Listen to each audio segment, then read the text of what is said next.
It's a quite a challenging work. It is a bit of chaotic, it may seem at the beginning. Gather as much knowledge as you can in a very short time. You deal with them in the same way that you do with any other customer. Patience is quite important. Set up your own pace.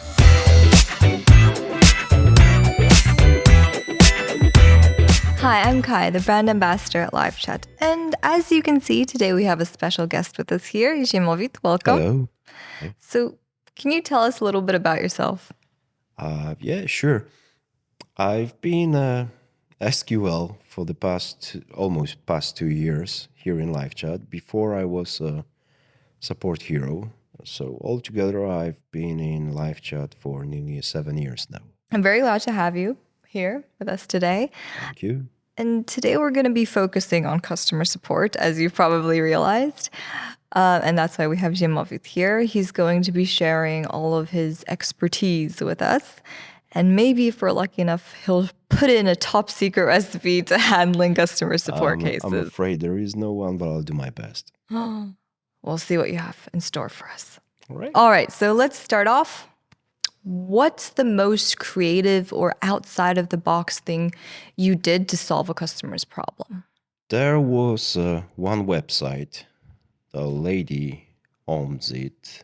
And it was a very specific thing because you can say, by the look at it, that the owner was very focused on a customer support.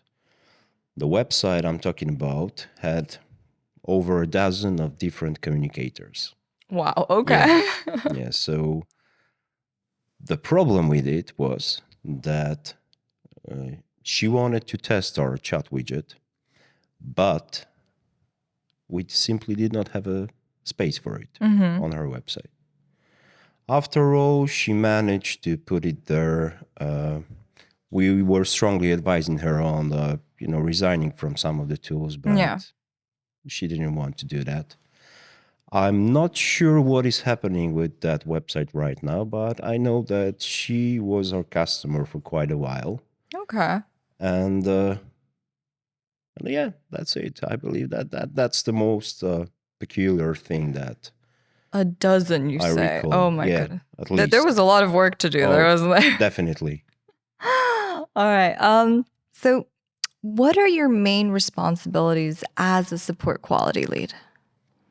It is sort of a role of teacher, mentor for a small group of our support heroes.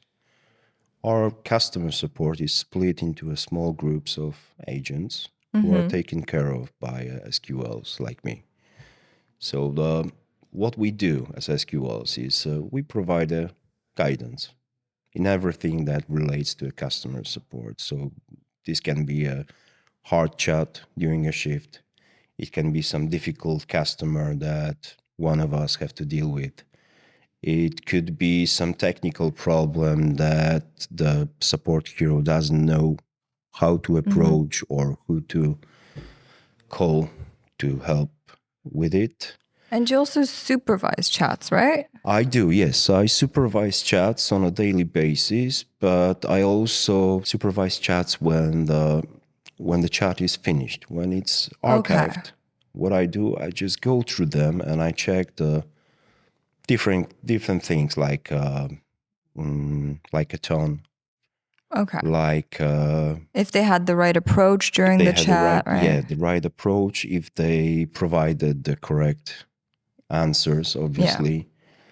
If there was anything that I could use further to improve the level of customer support. So these kind of things. All right. So you have a lot of experience in customer support. You know what to look for, right? As in what types of skills customer support heroes at LiveChat, for example, need to have. There is a few that I can mention. These are gonna be keywords, but I'll try to tell you a bit more about them. So one of them is something called active listening, which may sound a bit complicated, but it's nothing else but just understanding what client tells you, is trying to tell you, adjusting to their tone, and being able to detect whether they are upset or they are happy or angry or whichever, and your responses have to be according to their tone. Has to like match their tone, their Match their tone, approach, exactly. Yeah. Yeah. yeah, I mean, it's not that easy, right? Especially in the sense that if you are dealing with many customers at the same time. Yes. Yes. It is a bit of, chaotic. It may seem at the beginning, but after a while, when you get enough experience, you can do that. And it's not that hard. So Okay, so we have active listening as a active skill. listening, yeah, that's the one thing. Another thing very important is that you have to be respectful. I think patience is another thing. Patience is quite important because without patience, you would not be able to work as a customer support. That's just, I can't imagine that. But I don't think there is anything about the patience you can say. Well, you can practice it, and obviously over the time when you are working as a customer or a support hero, you are learning to that patience. But if you don't have it at the beginning, it may be quite hard to work as a support hero. Patience is also a key skill. Patience is quite important. I'm not sure if you can learn it or not. If you can, I'd suggest do it very quickly because you will need it.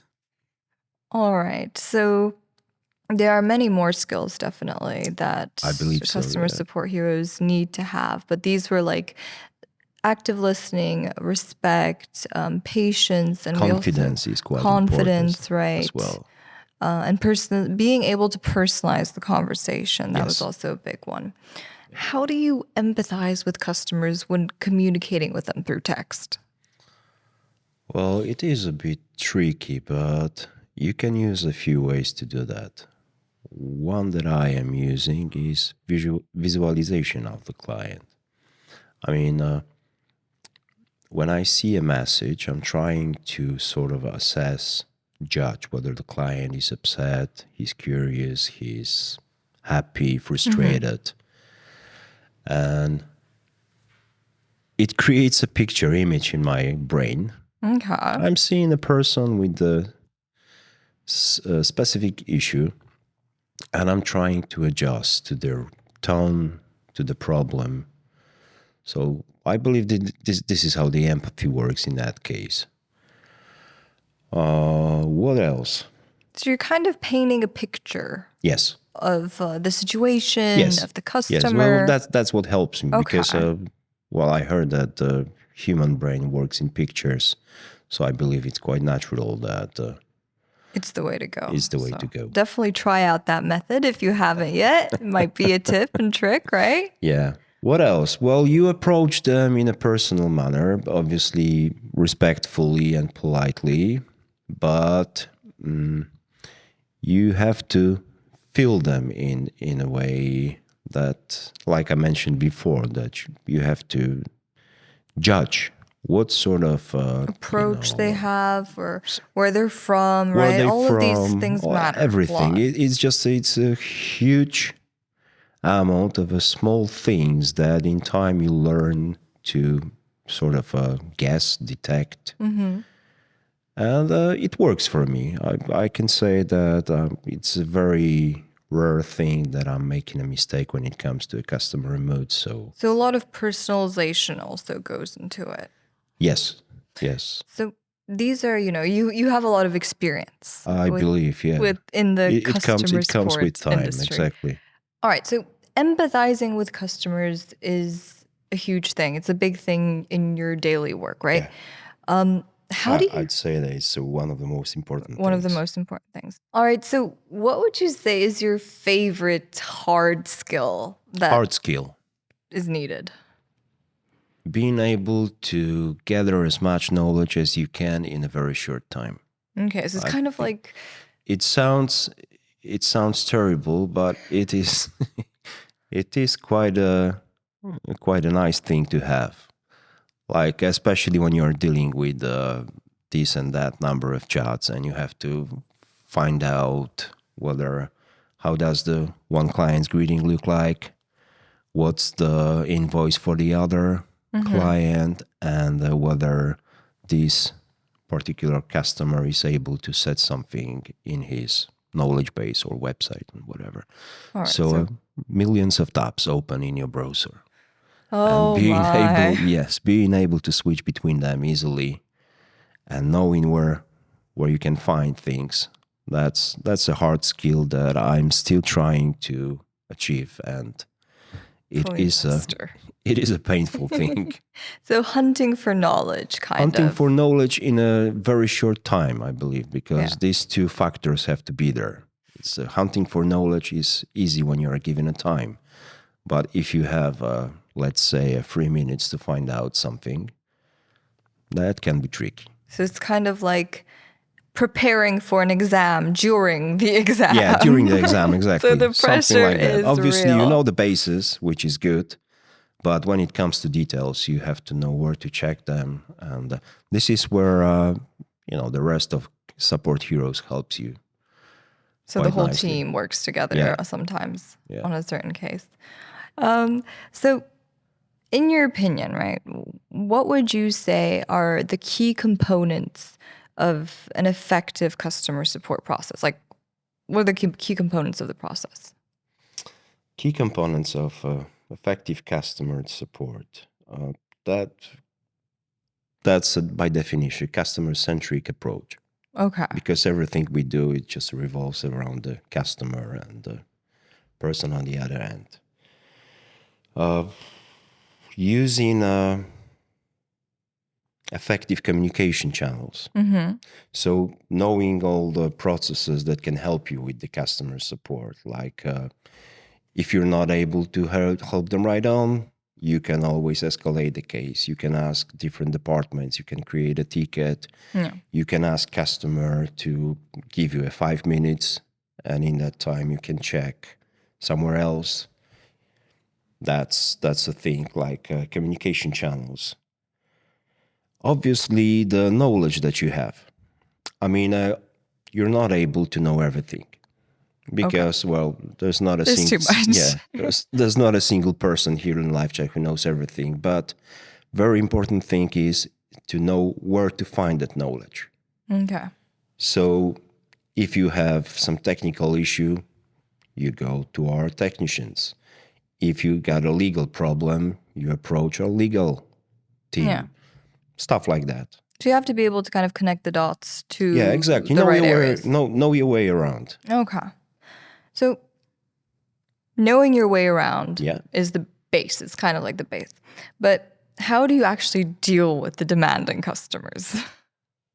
Normally, in the same way Normally. yes, exactly. You deal with them in the same way that you do with any other customer. Because, if you get some sort of a routine, and another routine in a bad meaning, but the routine to approach a customer, you do exactly the same things. You are patient, you are listening, you reflect on their words, you are obviously staying polite, you assure them that their issue is important to you, Right. and that you have to, that you will do everything that you can to help them. And by dealing with them, like I said, normally, you're trying to cool them. And usually that works because, after all, they want something to be done. Yeah. You are the only person that can help them with that. So if this is not a client that comes to you and simply wants to vent off, there are those situations, there are aren't other there? situations. If this is a person that wants something done, you are the person that they know is going to help them. So that's my way to deal with the demanding customers. So in a very Obviously, you calm have to be approach. armed with plenty of patience, and you have to stay calm, which takes a lot. But after all, that's how it works, and I believe that's the best approach. Now, going back to like the chatting process, chatting time. Typing. So, I can imagine that peak chat hours look something like the market's opening on Wall Street. Yes. Like, What do you do? How do you handle all of that? It takes time because at the beginning I remember that I was terrified. I had I a three mean, chats, like three concurrent chats, all three, like we call them, legit. And at some point, you simply lose the track of the case because, you are asked about one thing. Then you have a second customer who asks you about something completely different. Here you have to open three new tabs to check something for the third customer. I think that the important thing here is to set up your own pace okay. to everything. Not rush. Not rush. No, definitely do not rush not rush. because, when you're rushing, you're making mistakes. So what I do is I simply use a lot of sentences like, please give me a moment. Allow me a minute, please. Let me check that for you. I'll be right back. Stuff like that. Yeah. Because, if you have 5 customers, you have to delay that a little Of bit. course. That's the way. That's the best way. Obviously, if you're doing that for too long, it may you get exhausted. But that's a part of a job. So. But I think also, just telling them I'll be right back, but I do need a minute to go and search for the answer. You have to tell them that you are looking into their case, but you simply need some time to do that properly. Especially not just leaving them and being not okay, I'm going to find the answer. That's something that I stress very much to my support heroes, the one that I am taking care of, is that you have to make sure that client knows that you are with them. So it's just a simple sentence like, let me check that, I'll be right with you. Because quite often the rookie mistake is just they are waiting for a client to present them the case, and then they start looking into the case itself. They're not replying. They're not saying so they're just anything. leaving the client. Yeah, they're just leaving the client. Okay, I got a problem. I'm going to look into the solution for you, but they are not communicating that to the client. So we know that it's very important just to interact with your customer. Let them know what's happening. Yes. Let's, keep them in the loop. Right. So we talked about the fact that as a customer support rep, you can't know everything. You can't always be in the know. And that's why you have to connect the dots between the departments as well. But if you do have, let's say, latest features coming out every other week. That's something that we have recently, and it's the same. Well, obviously, you have to familiarize yourself with those new things. You have to test them on your, preferably in your own environment. Check. But here is where the rest of the support comes in as well, because you are armed with the quite important thing. This is nearly 300 people that are behind you. Yeah. So if you don't know something, probably there is someone from support who knows how to deal with it. If it's not a person from support, it may be someone from a different department. There is always there's like a hive mind. I like that. I mean, it's not something that you have access to instantly, obviously, but this is something that you can always use, and this is a very powerful thing. And knowing also who to go to, because if a rookie comes into the company, do they get an onboarding with all of course. Yeah. It's just when a new person comes to a support, usually it's around at least 30 days, sometimes even longer, that they are just they are chatting with the next person sitting to them and supervising their chats. Okay. At least this is how it used to work when we are back in the office. Right now it's a little bit more complicated, but you still have a person who supervises your chats. And there is a constant feedback that happens during such onboarding. So this is something that allows a new person to know their way around, to find the proper answers, to find the sources. To find what kind of questions might be Yes. coming their way. Yes, exactly. So that's cool. Do you have like a common list of questions? Oh, we have a huge knowledge base. Okay. We have plenty of our own internal knowledge that is stored in different articles, in some dashboards. That are not public. No, they're not public because this is a knowledge that you have to know how to use it. Okay. Yeah, that's a sort of, obviously it's not something that we hide from our customers. It's just the stuff that we know where to find, how to connect it, and how to present it to the customer. So if it was presented in its pure form, it would probably would not make sense to the customer. It's for everybody to use and to learn from and to also add new knowledge there, right? Yes, exactly. It gets updated a lot. Yeah. Just like wine, it ages good. Yeah. Just like the knowledge base ages good. Exactly. It gets better This is how and better. it works. The longer you look into that, the longer you are dealing with the cases, the more knowledge you absorb. I mean, it's the same for anything, any job. Yeah. Any job, any experience that you have, and the knowledge base also improves your Of course. internal knowledge base all the time. One more question that I would like to ask you. We haven't actually covered this through the interview. How do you measure and assess the quality of support provided by your team? Like what metrics or KPIs do you We use? have plenty of metrics that are used for that, but the main one for us is customer satisfaction. This is quite a simple tool where you're given a thumbs up, thumbs down, the good old Roman way.